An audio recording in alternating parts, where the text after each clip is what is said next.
Prayer is life, even after death. How many times have you skipped over an opportunity to pray an extra prayer? You might wake up 10 minutes before Fajr but decide to go back to sleep instead of praying that short tahajjud. You might have a few minutes before needing to go out to work, but instead of praying 2 rak'ahs of duha, you think it's not really worth it. You regularly pass up on the sunnah after the obligatory prayers, when you really didn't need to rush back to whatever it was you were doing. It seems like in this dunya, extra prayer is at the bottom of the priority list. It will only get done as long as I have nothing else to do at that time. But in the barzakh, it's the most precious of provisions. If the dead could speak, what do you think they would say? We actually know the answer, and it's surprisingly a very specific one. The Prophet ﷺ passed by a grave and he said to the companions, "Who is the occupant of this grave?" And they said, "So and so." He said, "You see this man? رَكْعَتَيْنِ أَحَبُّ إِلَى هَذَا مِنْ بَقِيَّةِ دُنْيَاكُمْ 2 rak'ahs are more beloved to him than everything of what remains of your worldly life." In another narration, the Prophet ﷺ said, رَكْعَتَانِ خَفِيفَتَانِ مِمَّا تَحْقِرُونَ 2 light rak'ahs, which you regard as insignificant, but which this person could have added to his deeds, are more beloved to him than everything that remains of your worldly life. If you look at most of the dreams of the Salaf where they were asked what they wish they could do now that they're dead, it's pray 2 rak'ahs. And the emphasis on the khafifatani, the light ones, is that the Prophet ﷺ is not talking about these long qiyam nights. It's the 2 rak'ahs that take a few minutes, and that's really all it takes. Think about the sunnah of the Prophet ﷺ before Fajr.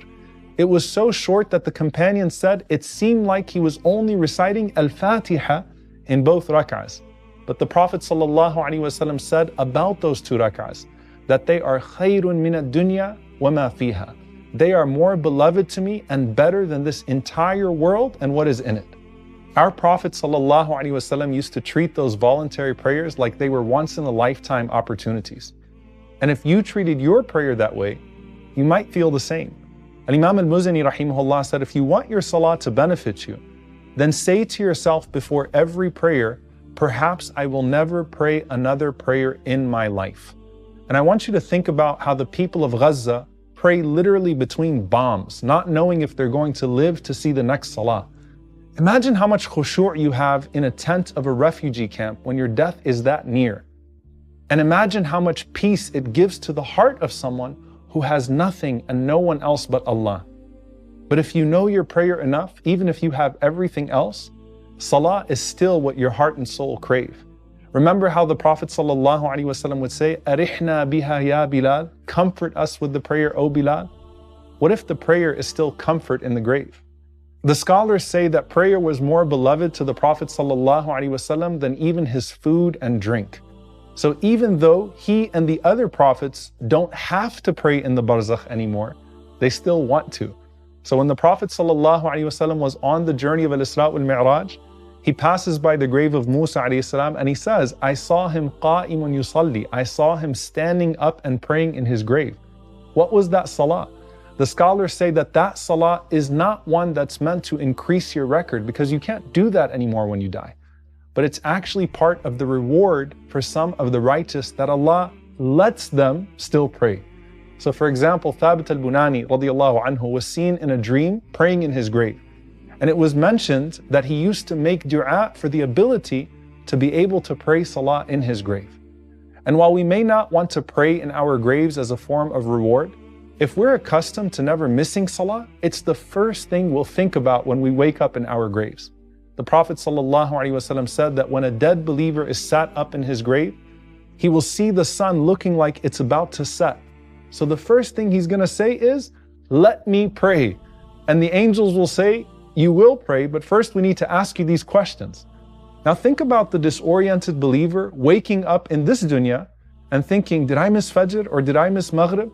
Nothing else matters to him until he prays. And in this case, he's not even thinking about who these two creatures are in front of me. Just don't let me miss salah. But even though this believer realizes that he hasn't missed any obligatory prayers, he's still going to wish he prayed more in this dunya, especially the voluntary prayers at night. One of the Salaf said, I saw Salama ibn Kuhayl radiyallahu ta'ala anhu in a dream. And I said, which deeds have you found to be superior? He said, nothing availed me more in this life than my qiyam. When Musa al-Hamdani, rahimahullah, died, a relative of his saw him in a dream, and his forehead resembled a shining star. So he asked him, what is that I see on your forehead? He said, that's light from the dust of my sujood on earth. So he asked him, and what is your position in the next life? He said, it's the best. I'm in a garden in which we will never die, nor be forced to leave. And as you're thinking about the groups of believers that are crowding the houses of Allah, especially in these last 10 nights, Kathir ibn Murrah said, it appeared in a dream that I entered into an upper level of Jannah. So I began to walk in amazement. And as I was walking, I reached a group of women who appeared to be in a masjid. So I asked, how did you get here? They said, through our sajda and our takbirat, through our prostration and our proclaiming the greatness of Allah. So we find the moments that people in the barzakh value the most in their life was their head on the floor in the depths of the night. Remember how the Prophet ﷺ said that a skin with the Quran would not be touched by fire? The same is true for the place of sajda on your forehead. Allah has forbidden the fire to consume it. That was the portal to your soul's ascension, not a mark of pride, but a mark of humility. The closest you are in your prayer is in your prostration. And the greatest act of worship to connect to Allah with is your prayer. But sometimes, the greatest way for Allah to connect you to Him is through a difficult trial.